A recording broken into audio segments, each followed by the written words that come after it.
Hey everybody, it's Greg Rice. We're here in beautiful downtown Bristol. We're with Brooke Buckett of Remax River's Edge. Brooke, Hey, how you doing? good to see you. Nice to see you. And I always say in my videos, I said this is Greg Rice from the bucket. And now I'm with Brooke Buckett, not from the bucket. That is true. Brooke is not from the bucket. Aren't you from East Providence originally? So yes, born in East Providence, raised in Barrington, and currently living in Bristol. So I've made my rounds around the East Bay. Yeah. And Bristol I never come to. Guilty as charged. I'm not an East Bay guy that much. But coming down here, and Brooke said it too, it's like a mini Newport. Why don't you tell us about downtown? Tell us about your office here. It's beautiful. Excellent. So we've got about 15 agents here out of Bristol. Really quaint seaside town. We've got shops, cafes, restaurants. It's really a place to be. And like you said, it's kind of a hidden gem, right? A lot of people don't really know about Bristol. They come down here. They love the walkability. Yep. Suburbia is 5 minutes outside of this quaint little seaside town as well. So it's got a nice blend. Lots of historic buildings, historic tours down here. So if you like culture, arts, and all that, we've got it here for you. And that 4th of July parade, the oldest in the country? It is, yes. Do you go to that? So not this year because we were rained out. However, yes, that's it typically rained out this year? They still had it. I wasn't going to stand in the rain. Gotcha. But yes, we still had a crowd. That draws a huge crowd. People come several nights before. We've got a concert series 2 weeks leading up to that. So it's really quite the thing to see. So if you haven't been, certainly do come. It's funny, the parade commissioner emailed me because I have an old car. Mm-hmm. It's a 73 Dodge Dart. I'll put it up on the screen. And it's got a red, white, and blue racing stripe over the hood, and it's all black. I just restored it, and they wanted me to lead the parade. Oh my gosh, that is so fun. But the car wasn't ready. Darn. So I said, next year, I'm your guy. So there you are. Next year, I should be leading the Bristol parade. I love it. Have you been before? Never. Oh my gosh. Okay, how fun. You're going to lead it next year? Yep. And it's your first time seeing it as well, so. Yeah, so that's that. And then now I want to jump into Brooke's real estate. Brooke, you're very independent. Mm-hmm. You're very, I would say, confident is a good word. And you're also super knowledgeable. How did you gather all of that in such a short time frame? Well, thanks, Greg. So I've been in the industry for nearly 10 years. So prior to jumping in and getting licensed about 3 years ago now, I was working behind the scenes doing admin work. And then I started doing marketing work, worked as an assistant to my broker. And then, kind of was thinking about the ways that I would like to take it and decided to get licensed and never looked back. So here we are several years later. I really have a passion for real estate, which I think helps because I always want to learn more and do more. Yep. Always out there grinding and trying to find out ways to best help my clients. So that comes with constantly staying up with trends and reading so that I can be the best advocate and representative for my clients. And you came from the back of the house, if you will. Mm-hmm. You didn't just jump into real estate thinking like, okay, what do I do now? You were doing all of the grunt work, if you will, right? Exactly, yes. For 6-7 years. So that's invaluable. That's like with me. I started as a leasing agent, doing property management, doing those simple tasks, but you get to see the nuts and the bolts of the business. That's it.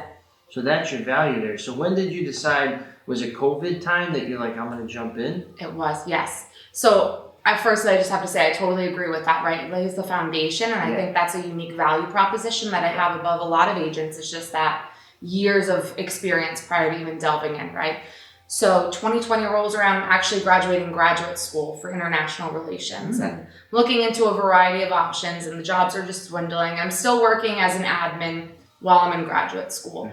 And my broker at the time had said, you would be a wonderful realtor. Like, why don't you explore this? And I said to her, I've never really thought of it before. Never thought of it even though you were doing it? I had not. No, I really have a passion for politics, and I thought that's the route that I was going to pursue and potentially be an attorney or something of that sort at some point.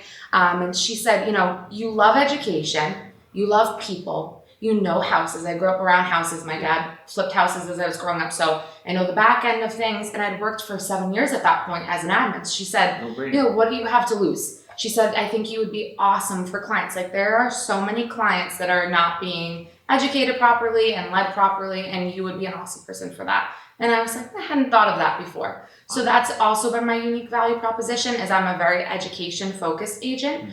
So I work predominantly with first time home buyers, which is uniquely positions me. There's not many first time home buyer specialists here in Rhode Island. So yeah, that's the way. And what has been this? How about this? I like examples and stories. What's been the trickiest or maybe the most complicated transaction that you've had?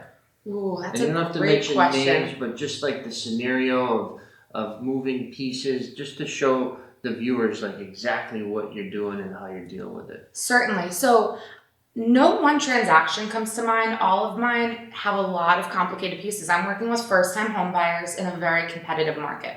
So a lot of buyers will come to me and say, I don't have 20% down. I can't compete with cash. And I say, yes, we can. We just have to strategically structure your offer.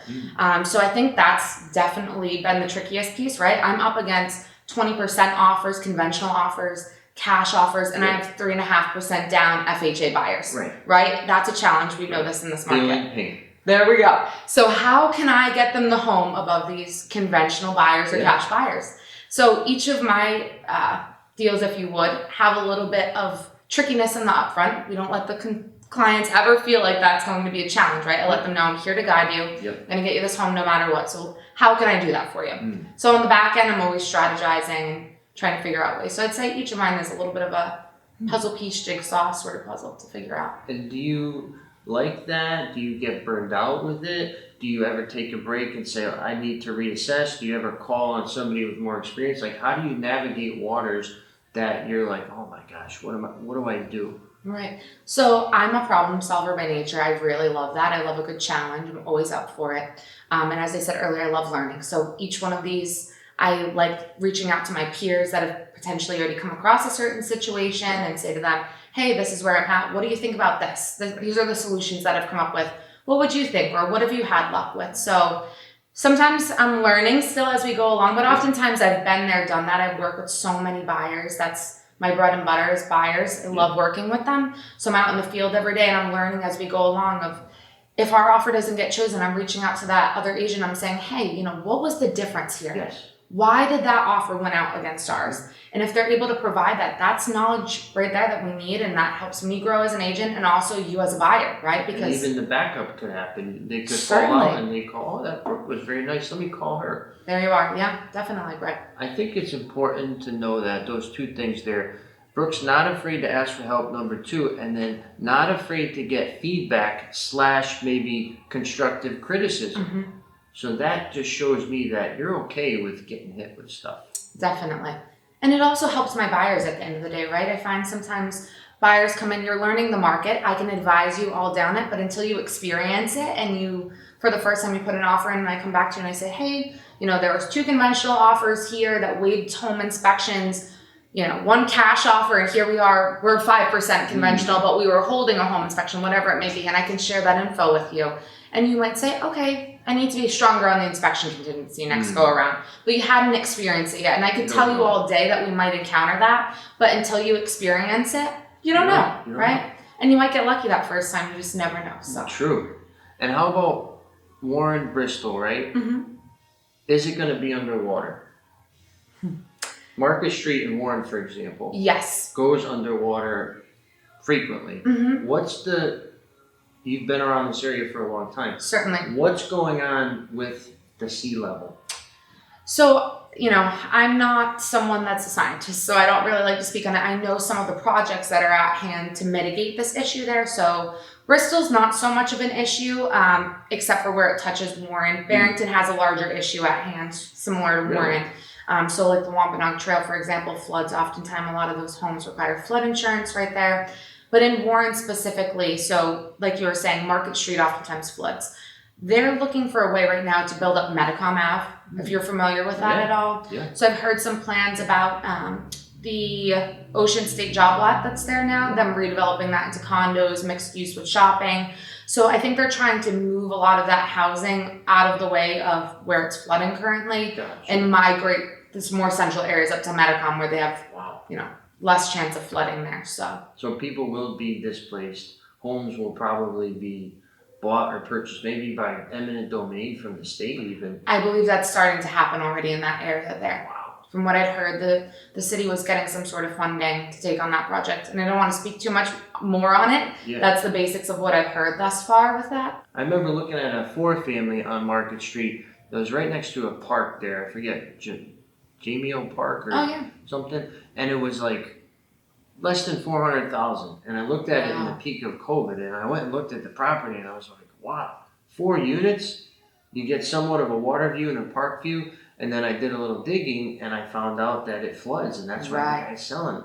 Certainly. So a lot of turnover of those properties in the last few years. So interesting. So that's why I buy in Woonsocket. Fair. There's trade-offs, right? So that's what I just wanted to bring that up because I hear it in the news all the time, and I don't know. I'm not an East Bay guy, so. Yeah, Barrington. So Bay Springs, for example. I grew up outside of that area in the Primrose area, but very familiar with that neighborhood.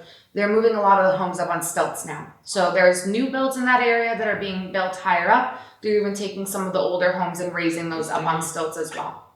Yeah, so that area definitely is going to continue to see flooding. It flooded, my whole life.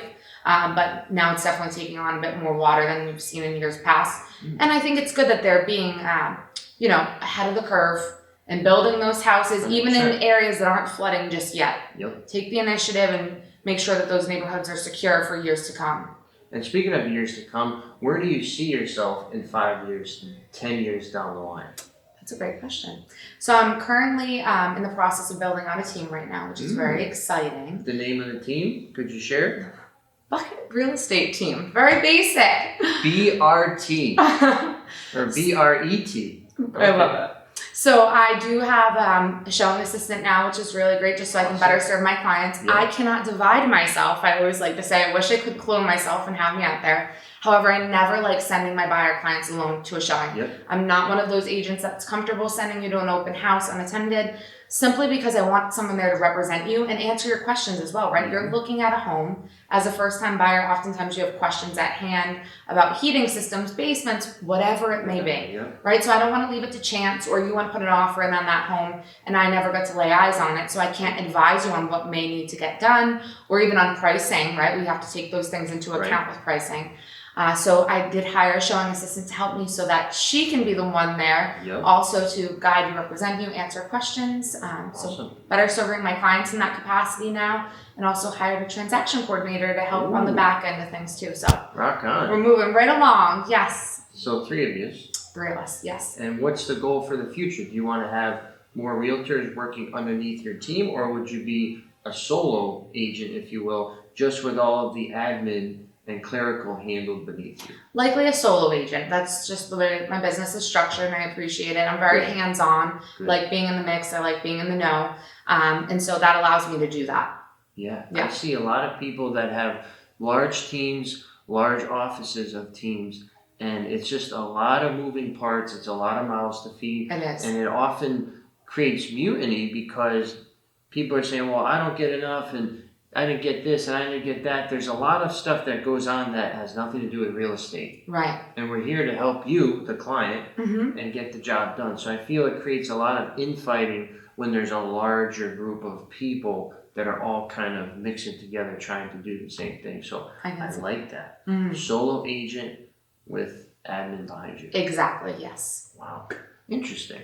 Now, I was thinking about investment property in this area. Are there 2-3 families that you're helping clients to move in? Are you telling them about the house hack to maybe offset high purchase prices and high interest rates? What are you doing to help navigate those waters of, we want a house, but maybe we can't afford exactly what we're looking for? That's a great question, Greg. So I am seeing a lot more house hacking. Again, my demographic tends to be first-time home buyers, right? So they're somewhere between 25 to 45 for the most part. Yep. A lot of folks I see moving in with significant others, for example, siblings, a lot of siblings. Maybe mom or dad is moving back in with you if you're in your 30s, 40s. So we're seeing a lot more of that situation happening. But also, if I'm sitting down with a first-time buyer and they don't have someone that's coming along with them, I may say to them, you have a 3-bedroom house, you're using 2 of the bedrooms, right? You have a guest room, your own bedroom. Maybe a friend comes along, right, for the meantime to help you pay down the rent. And maybe they're thinking they'll get married at some point and then that will offset it eventually. Yeah. But for now, they're like, oh, that's a great idea. I get a roommate and it does offset some of the costs. So rather than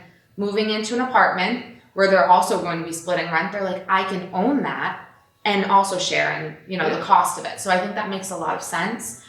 I do have some first-time home buyers that are buying multifamilies. For some folks, it does make sense. Obviously, if you have a larger mortgage, they get to basically split the mortgage in half, right, with a two-family, Right. which can be very enticing. But a lot of first-time buyers say to me, no, I want the single-family home right off the rip. Deal with tenants. That's okay too. Yeah. We figure out things like I just said, like renting a room out to a friend or a sibling moves in with you until you have a partner, whatever it may be. So yes, I'm seeing more of that. And you got started during COVID, which rates were what, 3%, 4% when you started? Yes. So that person who's looking at a property then is maybe, making $80K a year.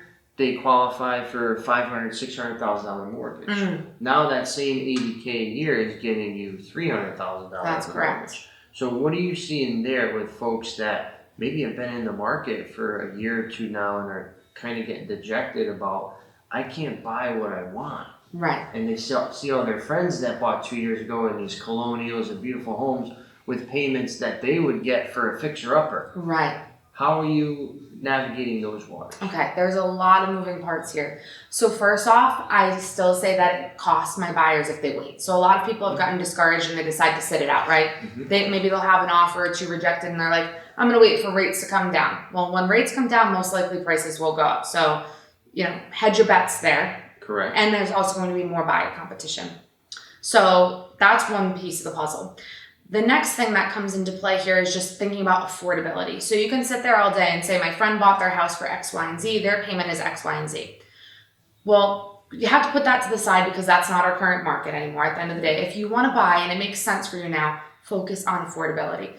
You should not be house poor buying your first house. It's not a good position to put yourself in. So I say, listen, speak to the mortgage lender. If you can afford to buy now at 7% interest rates, right? See what that correlates for a home price for you. And if you like the houses within that price and it's affordable for you, then it may make sense, right? But focus on that affordability piece. Don't focus on what your interest rate your friends got or how much they bought their home for. Unfortunately, those times are no longer here. Right. So we have to deal with the current market. And if you're wanting to buy now and your circumstances make sense for purchasing a home, then let's focus on that affordability component. So if you can afford $2,800 a month, figure out, sit down with a lender, see if you qualify, and then figure out what that correlates for a home purchase price and start there. So that's kind of the route that I've been taking. I've also noticed that a lot of my first-time buyers are actually coming in from New York, Boston, and DC. Interesting. Well, apartments are $5,000, $6,000 a month for a 1 to 2 bedroom out there, depending on what area you're in. So we've got a lot of career professionals, doctors, attorneys, whatever it may be, young professionals that want to own a nice home. They can't afford to be in Boston or DC, in the suburbs, New York, whatever it may be. So they move to Rhode Island. Easy commuting to Boston, right? About 45 minutes on the train, 3 hours to New York. I just had a client actually that works 1 day a month in New York, purchase here. So wow, 1 day a month. Yeah, they hop the train 1 day a month to go in for 3 hours. Interesting job. Well, working from home otherwise, right? Okay, so a lot of that remote flexibility that are now offered with work allows for that migration. So they're excited. They come and they see a $3,500 a month mortgage and it's a nice house for them. And they're like, we've got a deal. Yeah, I'm paying that in rent. More than that. Easily that, right? Sometimes double that. Wow. So I'm seeing a lot of out-of-state buyers come in. With that said, I still have a lot of folks that are native Rhode Islanders that are not nearly making what someone in Boston or New York would make. Still having success. We're looking more at those homes that are $325,000 to $400,000. Right now, median home value is about $440,000 in Rhode Island. But they're looking at those starter homes and they're still excited. They can still buy, at home. We're looking more in like the Warwick metro area. Largely, those tend to be the remodeled homes that are in that price point. So sometimes it's just about shifting your focus. So maybe you grew up in Bristol and you'd love to be here, but I can find you something in Warwick near to the water that still fits your price point. Right. So I always like to say when we're looking at properties, think about budget, criteria, and location, and pick 2 that are most important to you.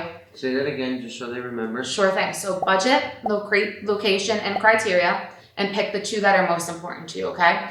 So if you need a $500,000 house, that's 3 beds and 2 baths, you might need to be a little bit flexible on location. So maybe you want to be in Bristol on the water, but maybe I say to you, hey, you can be in Warwick, in Hoxie, for example, or Pilgrim Park.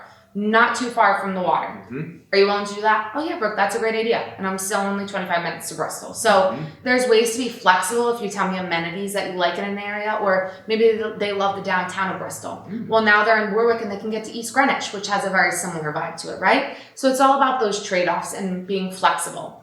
Unfortunately, you're never going to get everything you want in a home, even if you have a $10 million budget. I'm sure you could say just the same. So flexibility is key when you're home shopping. 100%. You're never going to get what you want. Even if you build, you're still going to make concessions of some sort. So I think the problem out there, expectations. People in 2023 expect too much from you, from me, from the world.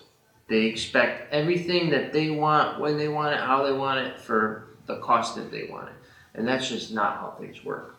We need to be flexible, we need to be understanding, and we need to be empathetic, not to others, but to ourselves too. Because you don't want to put yourself in a position to grind your gears for so long because you can't find your picture perfect 3-bed, 4-bed colonial in Bristol at this price. Like, it's just not going to happen. So you got to be able to wiggle around.